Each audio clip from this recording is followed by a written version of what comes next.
Everyone, स्वागत है आपका अपने YouTube channel AC study classes में। हिंदी की स्पेशल क्लास में आज हम आपके लिए बहुत महत्वपूर्ण वन लाइनर प्रश्न लेकर आए हैं, जो आपके आने वाले 2023-24 में सभी एग्जाम के लिए बहुत ही यूजफुल है। अगर वीडियो पसंद आए तो लाइक कीजिए, कमेंट बॉक्स में लिख करके अपने सुझाव ज़रूर बताइए, और अगर आप हमारे चैनल पर नए हैं तो चैनल को सब्सक्राइब कीजिए। तो चलिए शुरू करते हैं। हमारा पहला प्रश्न है आज का, किस युग को आधुनिक हिंदी कविता का सिंह द्वार कहा जाता है? बहुत महत्वपूर्ण प्रश्न है गाइस, अक्सर कई बार एग्जाम में पूछा गया है।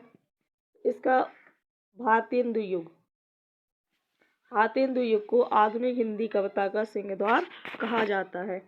दूसरा प्रश्न है, द्विवेदी युग के प्रवर्तक कौन थे? द्विवेदी युग के प्रवर्तक कौन थे? तो वो थे महावीर प्रसाद द्विवेदी। अगला प्रश्न है, हिंदी का पहला सामाजिक उपन्यास कौन सा माना जाता है? ये माना जाता है भागवती। भागवती को हिंदी का पहला सामाजिक उपन्यास माना जाता है। अगला प्रश्न है हमारा, सन 1950 से पहले हिंदी कविता किस कविता के रूप में जानी जाती थी? बहुत महत्वपूर्ण प्रश्न है। 1950 से पहले पूछा गया है कि जो हिंदी की कविता थी वो किस कविता के रूप में जानी जाती थी? तो वो जानी जाती थी प्रयोगवादी कविता के रूप में। 1950 से पहले हिंदी कविता प्रयोगवादी कविता के रूप में जानी जाती थी। अगला प्रश्न है, ब्रजभाषा का सर्वोत्तम कवि कौन सा है?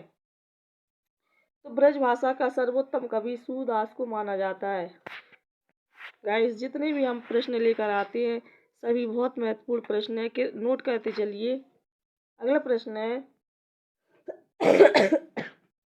आदिकाल के बाद हिंदी में किस साहित्य का उदय हुआ? आदिकाल के बाद हिंदी में भक्ति साहित्य का उदय हुआ था। अगला प्रश्न है, निर्गुण भक्ति काव्य के प्रमुख कवि कौन है? तो ये कौन थे? कबीरदास। निर्गुण भक्ति काव्य के प्रमुख कवि कबीरदास हैं। अगला प्रश्न है, किस काल को स्वर्ण काल कहा जाता है? बहुत महत्वपूर्ण प्रश्न है, इम्पोर्टेंट, वेरी वेरी इम्पोर्टेंट। तो किस काल को स्वर्ण काल कहा जाता है? ये भक्ति काल को कहा जाता है। भक्ति काल को स्वर्ण काल कहा जाता है। अगला प्रश्न है, हिंदी का आदि कवि किसे माना जाता है? ये माना जाता था स्वयंभू को। हिंदी का आदि कवि स्वयंभू को माना जाता है। अगला प्रश्न है, आधुनिक काल का समय कब से कब तक माना जाता है? आधुनिक काल का समय 1900 से अब तक माना जाता है। अगला प्रश्न है, जयशंकर प्रसाद की सर्वश्रेष्ठ रचना कौन सी है? तो जयशंकर प्रसाद की सर्वश्रेष्ठ रचना कामायनी को माना जाता है। अगला प्रश्न है, बिहारी ने क्या लिखे थे? बिहारी ने सबसे ज्यादा क्या लिखे थे? दोहे। अगला प्रश्न है, कबीर किसके शिष्य थे? ये थे रामानंद के।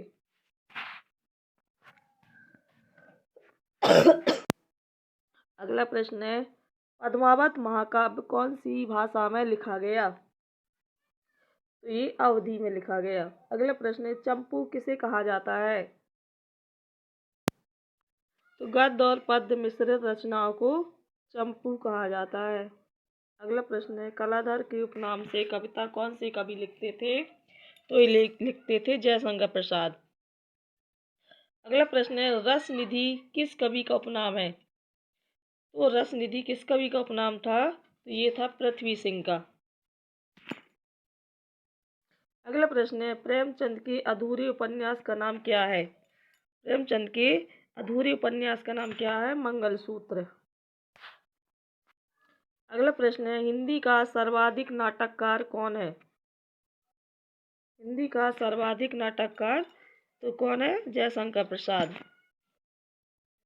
अगला प्रश्न है, तुलसी कृत रामचरितमानस में कौन सी भाषा का प्रयोग किया गया? तुलसी द्वारा रचित रामचरितमानस की भाषा में अवधी भाषा का प्रयोग किया गया। अगला प्रश्न है, एकांकी के जन्मदाता कौन है? एकांकी के जन्मदाता कौन मानी जाती है? ये माने जाते हैं धर्मवीर भारती। अगला प्रश्न है, मीराबाई ने किस भाव से कृष्ण की उपासना की थी? मीराबाई ने माधुर्य भाव से कृष्ण की उपासना की थी। अगला प्रश्न है, रामचरितमानस का प्रधान रस क्या है? तो रामचरितमानस का प्रधान रस शांत रस है। अगला प्रश्न है, सबसे पहले अपनी आत्मकथा हिंदी में किसने लिखी थी? सबसे पहले आत्मकथा हिंदी में डॉक्टर राजेंद्र प्रसाद ने लिखी थी। अगला प्रश्न है, हिंदी कविता का पहला महाकाव्य कौन सा है? तो हिंदी कविता का पहला महाकाव्य पृथ्वीराज रासो है।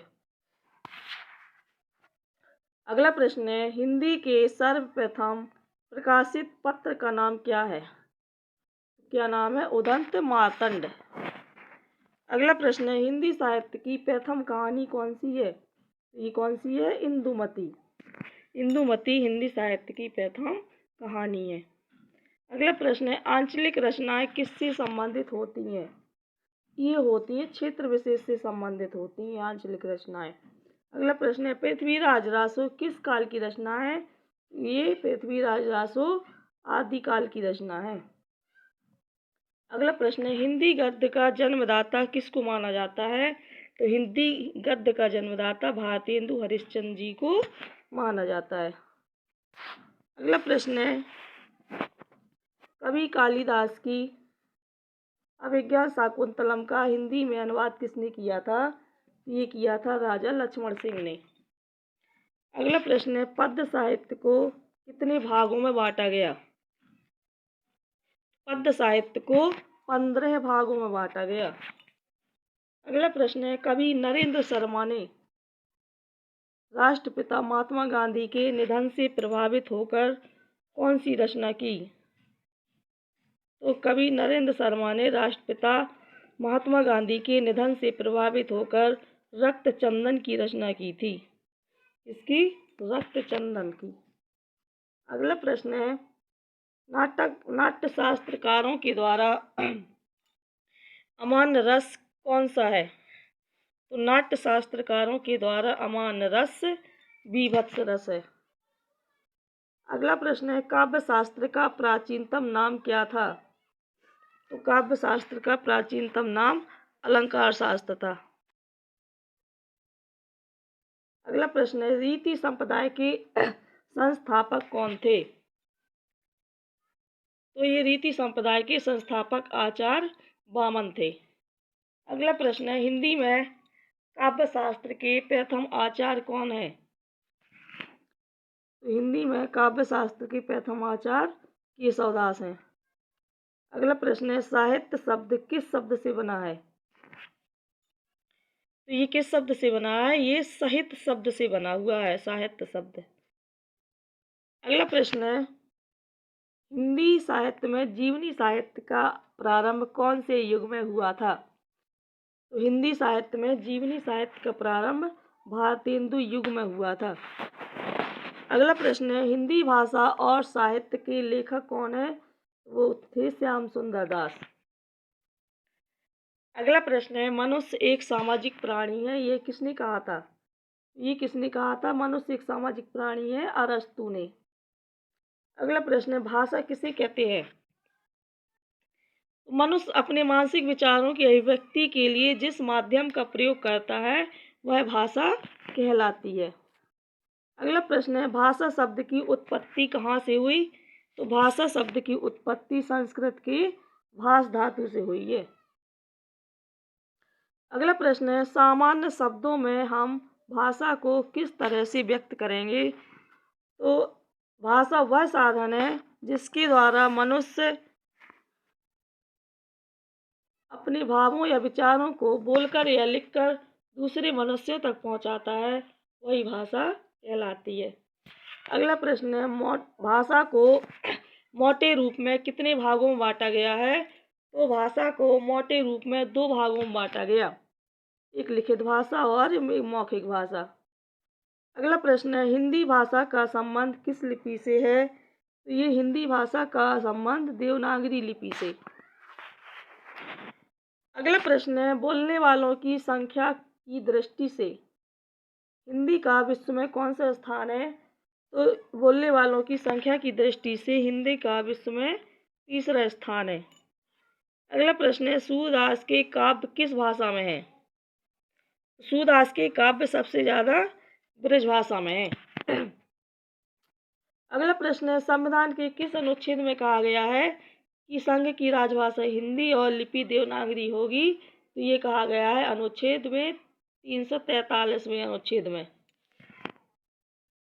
अगला प्रश्न है, हिंदी शब्द की व्युत्पत्ति कहाँ से हुई? तो ये हुई है सिंधु से। तो गाइस, अगर आपको हमारे ये 15 क्वेश्चन पसंद आए हों, इनकी भाषा समझ में आई हो, तो हमारी वीडियो को लाइक कीजिए और कमेंट बॉक्स में लिखकर ज़रूर बताइए। और हाँ, अपने दोस्तों के लिए शेयर करना ना भूलिएगा। इसी प्रकार के और वीडियो देखने के लिए हमारे चैनल को सब्सक्राइब कीजिए। धन्यवाद।